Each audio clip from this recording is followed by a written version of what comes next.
Vikings, Bears, Monday night, Soldier Field. We've seen this song a million times before, but hey, quarterback's different this time, so we got a lot to talk about here on the Locked On Vikings podcast.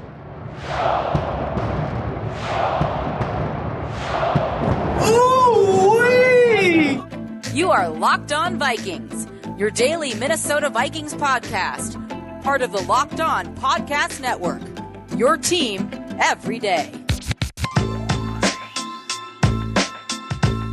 What's going on, everybody? Welcome to the Locked On Vikings podcast, part of the Locked On Podcast Network, your team every day. As always, I'm your host, your pal, and the kid you copied off in math class. My name is Luke Braun. You can find me on Twitter at Luke Braun NFL, shows on Twitter at Locked On Vikings. Thank you so much for making Locked On Vikings your first listen of the day, and today's episode is brought to you by On Location. That's the official hospitality partner of the NFL. It's the only space to score a once-in-a-lifetime Super Bowl ticket and experience package. Visit onlocationexp.com/SP56 for more information, or you can just search Super Bowl On Location. Today on the show, we're talking all things Bears. We also have your bold prediction, so get hyped for that. That's always the craziest thing in the world. And yeah, they're getting more and more deranged, and I love it because this is a deranged game. Monday night Soldier Field game. We've had this game on Monday night a lot, Sunday night sometimes too, but it seems like every time the Vikings go to Soldier Field, it is a disaster. So the first thing I guess I want to talk about is there a Soldier Field curse? And I don't know if I call it a curse, but there's a thing, right? Now, look, Mike Zimmer, in his time, he's played this game 7 times. He had 7 seasons so far. This will be his 8th one. He's 3-4.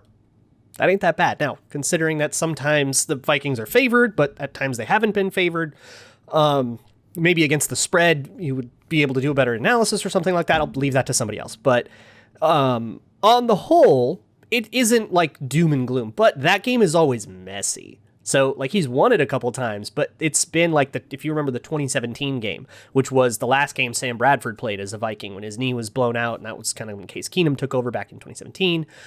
They won this game last year, but it was also like pretty ugly. It's always an ugly game. It's a messy game. And I think I tell this anecdote every year, so sorry if you're sick of it.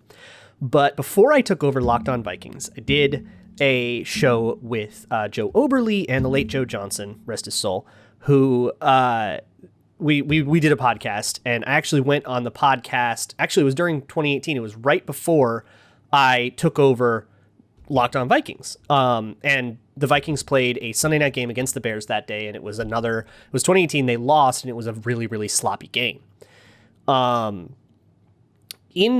that game, the two Joes got a podcast appearance with Chad Greenway on their like replacement show called Morning Joes, where it was just the two of them after I left the other show. And I ended up guesting on that and chatting with Chad Greenway about the Bears. That's the story. So Greenway basically said like, look, and this is after he retired, so no holds barred, right?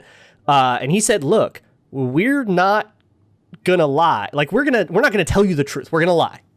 But it's absolutely in your head in the locker room. And when you are somebody like Chad Greenway or Everson Griffin, who of course he's not in the locker room now, but somebody who's been, Harrison Smith, who's been on the team for a long time, and you get to Soldier Field, every other time you messed up a million times in Soldier Field, every single other one is in your head.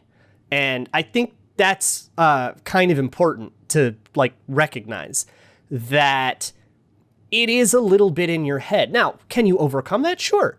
And players can absolutely overcome that. So you're probably not going to find like a statistical correlation or whatever, but it gets in your head a little bit. And I think that affects the game. And I think that affects the Bears too, because the Bears come out, they're 4-3 in the Mike Zimmer era. And Matt Nagy against the Vikings has beat the Vikings a lot. So they have a lot of confidence coming in. I believe he's 5-1. Matt Nagy is against the Vikings in his time as the Bears head coach. Now, one of those, the starters didn't play. It was the Week 17, 2019 game where the Vikings rested everybody.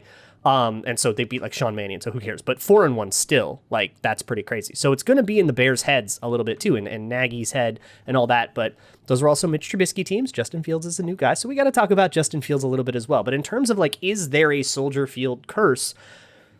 Kinda. I call it a curse or call it just a thing that's like in your head, but it tends to be in the players' minds. And even though a lot of the players here are new to the Vikings, the Vikings have been particularly susceptible to the emotional ebbs and flows of the game. And, call it like quote unquote momentum or whatever, like thing that doesn't really tangibly exist, but you can feel it, can't you? Like the emotional ebbs and flows of the game. And if they're particularly susceptible to that, if they are more than everybody else allowing, one big play to kind of snowball into a lot more big plays, which they have been this season, then it's hard for me to trust that they won't be particularly susceptible to this.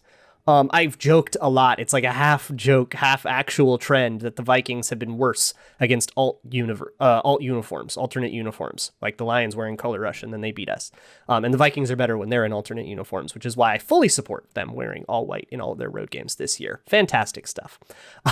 But I don't know. I could also see that having merit just by way of like you studied tape for all of Monday and they were wearing this and now they look a little different and that just is going to affect your recall a little bit. You could even go into like the neurological reasons that like color is associated with memory. And so if you mess with color, you can mess with memory and slow things down a little bit. And in the split second margins of a football game, that could end up being the difference. I actually wrote a semi-serious piece about that last year when the Vikings played in I think it's when they played in Soldier Field and the Bears were going to wear their oranges, which I'm sure they'll wear them again. I don't know. I'm not going to look it up, but yeah, I don't know. There might be a curse. I think there might be a curse of the Vikings in Soldier Field, and it might be real and it might be caused by something that you could actually go trace back. That said, the Bears are in a terrible way right now. And so it would be a pretty flimsy excuse. Just for starters, the Bears are losing a lot of their coaches, all three of their coordinators, offensive, defensive, and special teams. So Matt Nagy will have to take over all play calling things. That has been pretty bad for the Bears. I don't know if he was calling plays already, but if he wasn't, he is now, and that kind of sucks. There's no Bill Lazor, no Sean Desai, their defensive coordinator, and then no Chris Tabor, their special teams coordinator. So that's going to mean the actual operations of the Bears are just going to be worse. You can just kind of expect a higher likelihood of like a false start penalty or something. Also, the players are going through something crazy. They currently have 12 players on the COVID-19 IR list, including but not limited to Allen Robinson, Eddie Jackson, Jesse James, the tight end, Mario Edwards Jr., Eddie Goldman, Artie Burns, Elijah Wilkinson, and they have players not practicing right now due to a non-COVID illness. So they have like a flu outbreak or something, and that includes both David Montgomery and Khalil Herbert, Cole Kmet, Jakeem Grant, James Daniels, Tevin Jenkins. It is a disaster right now. So they might be coming into this game so unbelievably depleted at every single position that this could be one of those games where the Bears just can't field a game. And they have been susceptible to that. I'll talk about that a little bit more in a second. But if you watch the Bears season, and on Locked On NFL, I have been very fascinated with the Bears from like the national angle when I've been doing the national stuff. I'm on Locked On NFL every Tuesday, by the way, if you didn't know. And I've been really fascinated with the Bears and Justin Fields, partially because Justin Fields was my second favorite quarterback coming out. And so I've been really interested to see how he comes in. I really, really, really loved Justin Fields coming out, and I sort of went all in on him in my draft takes. I want to see if that bears out. No pun intended. I also, it's the Bears, but it's also this very interesting thing of, is Matt Nagy holding the Bears back, or is Justin Fields a bad quarterback? Is he going to be better with better coaching, or is it both of them are bad? All that stuff is really interesting. So we've talked about that a lot on Locked On NFL, which has made me follow the Bears more closely than I usually would. And they just have some catastrophes in them sometimes. They sort of fell apart. They had that famous fall apart game against the Cleveland Browns. They had a fall apart game against the Tampa Bay Buccaneers where they just totally dissolved. They had this like awful game that they're just coming off of now against the Packers. Now they've bounced back from all of those games, so it's not something that just is like super. Now they've bounced back from all of those games, so the fact that they just sucked really bad against the Packers doesn't mean we can just graft that performance onto next week and walk home with an easy win. But they do have that disastrous thing in them, and they've got a little bit of quit in them. And don't take my word for it. Take Jalen Johnson's, who came out on Thursday and said basically just as much that some players are that kind of ready to tank in the season and they're done. I mean, they got 4 wins. It's December. It's obviously not going to be a real season. Matt Nagy's got half of his whole body out the door, and some players have kind of checked out. And Jalen Johnson was complaining about that. So he's not one of those players. He was kind of saying like, yeah, we got to get our culture together, and they do have to get their culture together. And if they don't, then there's all kinds of things where the Bears could just totally fall apart in front of you. They also could not and play a really good game. And I think part of the confidence that comes with the Soldier Field curse of the Vikings is that if ever there were a week for the Bears to be confident, it's now. And so you still have to take them seriously. You have to take every team seriously, right? So I want to spend today talking a little bit about Justin Fields and the offense. I want to talk about the defense since we have an extra day to preview this. I'll talk about the defense on Monday morning, and whatever else kind of comes up. So we'll chat about all that. But hey, first things first, Super Bowl 56 at SoFi is less than 100 days away. And On Location, the official hospitality partner of the NFL, is the only place to score a once-in-a-lifetime Super Bowl ticket and experience package. Select your exact seats and choose from elite experiences featuring an exclusive pregame celebration with NFL legends, 5-star LA hotels, and food by the great Wolfgang Puck. Visit onlocationexp.com/SB for more information or search Super Bowl On Location. It's onlocationexp.com/SB56 or Super Bowl On Location. I also want to talk to you about DFS. I don't like DFS. It is honestly, I do. Sharps take it over, right? You enter a pool with 1,000 people, and the one who wins is like the one edge case that put all their stock into like a fullback or something. And those edge cases is like how sharps win DFS. That's a stupid game. I don't like that game. I don't like picking the crazy tertiary people. If I'm going to do that, it's going to be weird anytime touchdown props or something like that. But if I want to play fantasy, it needs to be one-on-one. To me, that is just pure. That is the fantasy the way God intended, and that is Stat Hero. Stat Hero puts you in charge. It's you against the house, and they will show you their lineup. For example, if you can beat a lineup of just pick 3 quarterbacks and beat Matt Stafford, Tom Brady, Jimmy Garoppolo. If you can beat 3 quarterbacks that beat that lineup, you can win. And that's how Stat Hero works. You can play against the house and you know what their lineup is ahead of time. And you can just play 1v1 versus the house.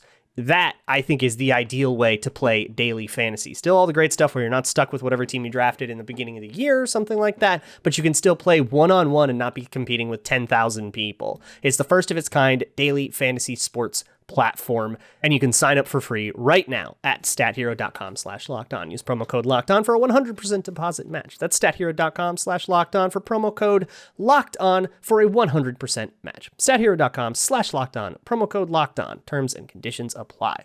Thank you once again for making Locked On Vikings your first listen of the day, and let's talk about the Bears offense a little bit. I've covered it a lot more than I expected to cover it. Just on like a weekly show. I mean, I haven't covered it as much as like Lauren, who we talked to yesterday, has. But for what I have covered, they have problems. And I think one of the biggest problems, and it's kind of why I'm a little bit hesitant. I mean, of course, I'm hesitant right now because of all that's going on with Urban Meyer. But I'm hesitant to hire an offensive college coach because college schemes are designed to work with wider hashes. And that doesn't sound like a crazy problem. Like it's the same it's the same size field and all that stuff, and it's just painted differently. But because like players use those hashes as a landmark all the time, you know, they use hashes not only as a landmark, sometimes you run a route to the hash, but also it's where you have to be looking. It's where you have to be aware of to know how far down the field you are. Did you run it at the right depth and stuff like that? And so where they are on the field kind of affects things, especially timing and precision stuff, which is what Matt Nagy's offense like is entirely. It is all timing. And he leverages the temporal aspect a lot. And that in and of itself is not necessarily a good or bad thing. It's just a style thing. It's just how like a lot of offenses utilize the temporal aspect. A lot of West Coast Bill Walsh offenses and stuff. Football is rooted in that. And he just leverages it a lot. But when you leverage it a lot and then the hashes go further in, then the spacing of everything changes and becomes a little bit more difficult to run. Also, it's just a lot of route salad, I think. It's a lot of stuff salad. It's a very similar critique to the one I have to Clint Kubiak, where it's just not really built in a way to play off of itself. If you want to watch stuff about Justin Fields, watch JT O'Sullivan's videos. He's done a few of them over the year. And a lot of the thing that he comes out with when it comes to Matt Nagy is he calls it like offensive architecture. And just the way that things are, like he'll do a shotgun inside zone play action fake and then throw a go ball down the sideline. Now, what's the problem with that?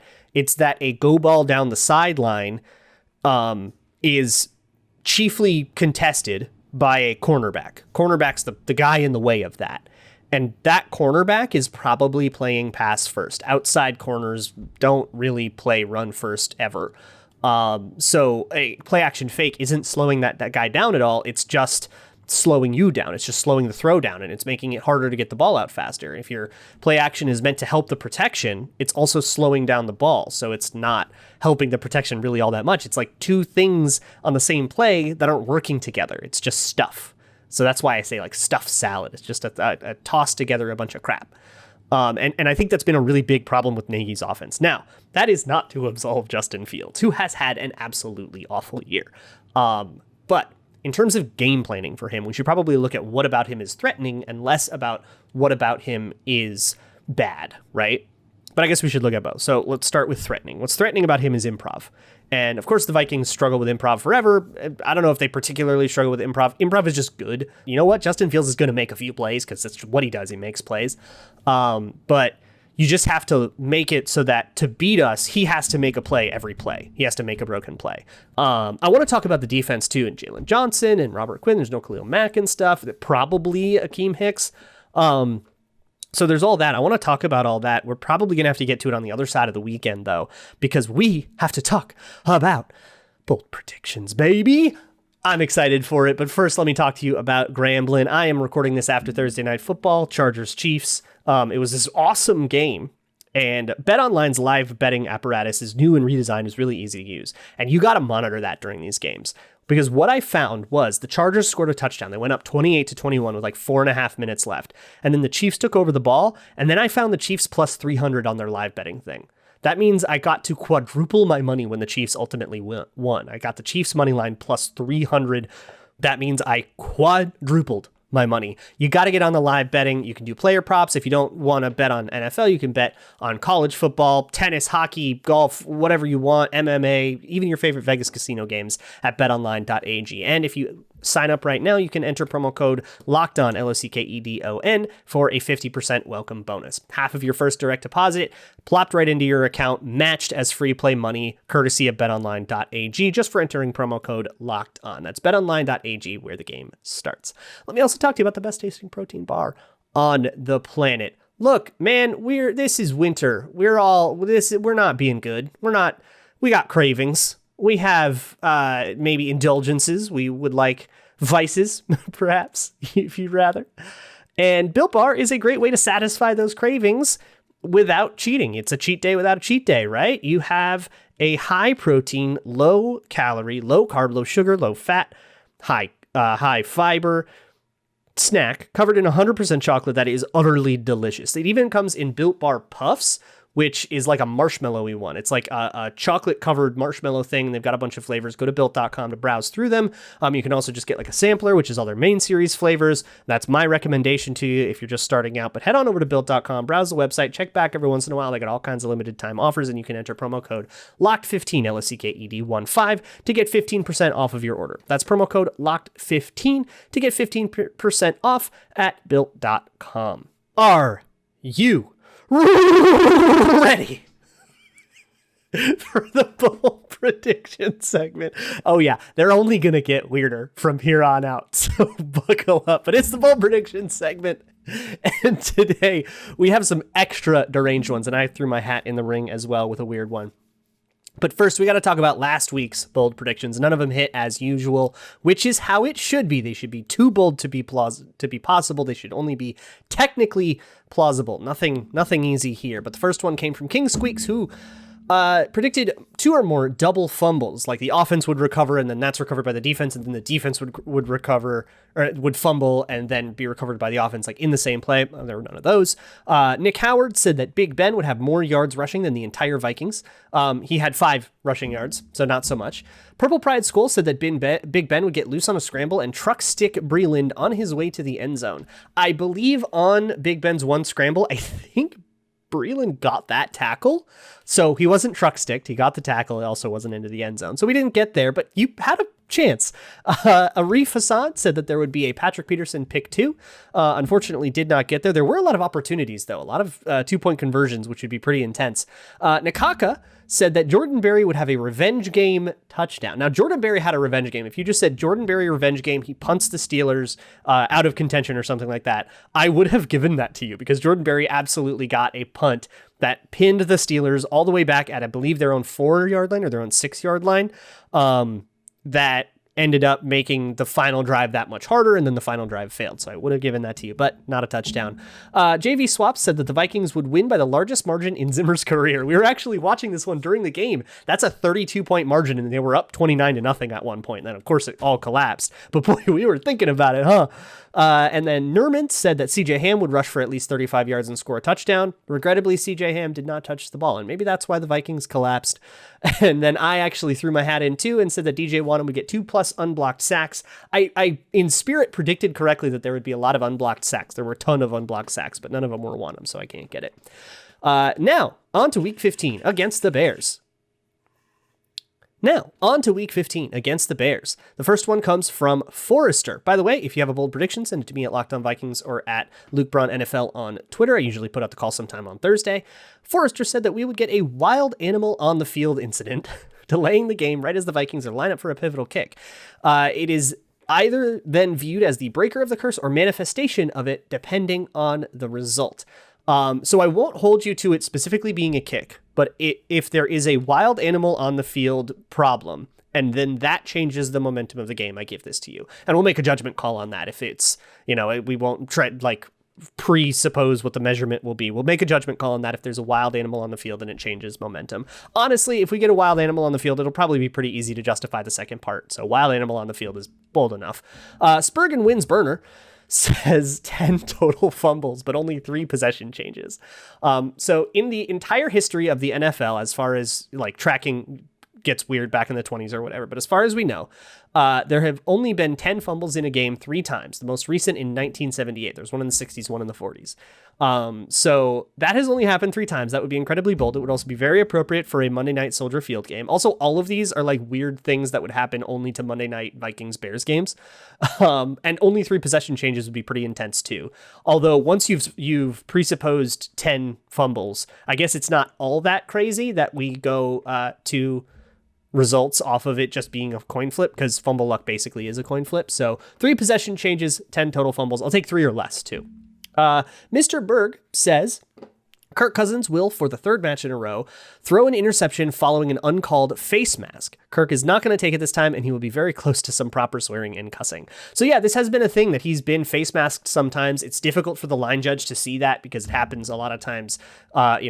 The quarterback's body is blocking the face mask, so you can't actually see, or sometimes he'll be looking at a holding penalty or something like that or somewhere else. So it can get missed, and it's been missed on Kirk Cousins a lot. Feel free to be mad about that. So another interception following a face mask. And for the second part, I will just say any expression of anger will get that, right? And we will get, if we get a golly, we'll do it. But Kirk doesn't swear hilariously. He's been mic'd up and he'll say just jerks and stuff. And he'll say the most Ned Flanders swear replacements. It's so funny. Eli said that the game will go into overtime. The Vikings get the ball first. Vikings kick a field goal, and on the Bears' next possession, get a pick 6, causing a total of 9 Vikings overtime points. This is particularly bold. So this can technically happen, right? And it's something we think about a lot when we're thinking about over-unders and spreads and stuff. So it can technically happen. However, it's extremely unlikely, which is why I love it for the bold prediction segment, because it's technically possible. It just straddles that line between impossible and improbable, and I love that. But think about it this way. Vikings get a field goal. They get an interception on the next drive. That guy can just go down, right? He can just fall down right where he is. The Vikings would win the game and walk off right there. So to actually try to return it for a touchdown would be really funny. That said, we have a lot of cornerbacks who I would not put that past them at all. If Cameron Dantzler or Chris Boyd or Breland get, if Patrick Peterson or Harrison Smith get a game-ending interception in overtime, they're falling on it. If Dantzler or Boyd or Breland get it, I ain't putting it past them to try to go return it like an idiot. So I'm not putting this past them at all. I love this bold prediction. It's so wacky. Tyler Lindenbaum Enthusiast says that the Vikings would sack Fields 10 times, but Michael Pierce will get 0 of them. A 10-sack game definitely goes in the spirit of the way that I am projecting this game, just because they've had all sorts of protections issues. Now they're going to have a bunch of backup linemen in, assuming COVID, these guys don't come off COVID like Tevin Jenkins and stuff.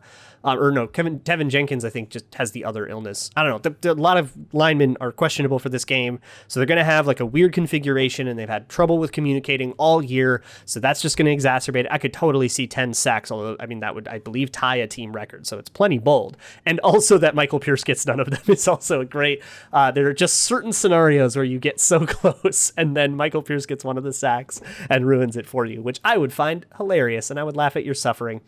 Green Bean Casserole, number 1 fan, said 3 field goal doinks. He said something else in his, but I'm just going to go with the 3 field goal doinks. Perfect for a Bears game. Of course, they are famous for their doinks. And also not specified that it has to be the Bears doinking. But hey, doinks, they happen at Soldier Field. Look it up. Ben says that each team will score exactly as many points as respective players listed out as on the COVID IR list. Now, he did not specify which version of COVID IR. I'll probably just do like cumulative. So that includes practice squad and roster, but I'm not going to include, I don't think, IR, which is Danielle Hunter. So either way, you have a weirdly convenient number here because you have 3 active 53-man roster players on COVID IR. Practice squad has 3. So if you include practice squad, the Vikings would get 6 points. And if you include full IR, you get 7 points. But I'm not going to include Danielle Hunter. I'm going to say, and we'll do this at kickoff too. So we'll say whoever is on COVID IR at kickoff we'll look at it this way. So I'm going to say 6 right now is the number for the Vikings. IR and practice squad IR. For the Bears, I believe that's 12, unless they have practice squad players. I am looking it up on the fly right now. No, they do not have any practice squad players. They currently, as of this recording, have 7 players on COVID-19 IR. So that would be a final score of 12-6. Very Monday Night Soldier Field vibes. I love that. Also subject to change. We'll do this at kickoff because things can change over the weekend. And I'm throwing my own hat in the ring here. I will say that this game, because of the Soldier Field weirdness of it, ends in scorigami. Scorigami is pretty rare. They only happen 2 or 3 times a year, so I think that's plenty bold, and this just feels like it's going to be a weird enough game to end in scorigami. So I will predict a scorigami in this one. I'll talk to y'all on Monday. We'll talk more about the defense and stuff. FYI, Monday's show, because I can record it ahead of time, will be on YouTube, but then the rest of the week will not be on YouTube as I will be out of town for the Christmas holiday. So happy holidays to all of you on YouTube. You can, of course, catch the podcasts on the audio versions wherever you find your favorite shows. That will not change. I'll just be on my travel mic, so it'll sound a little tinnier, and I apologize in advance for that. While you wait, check out the Locked On Bets podcast with your boy Q and handicapping expert Lee Sterling. I will see you all next week, and as always, Skull.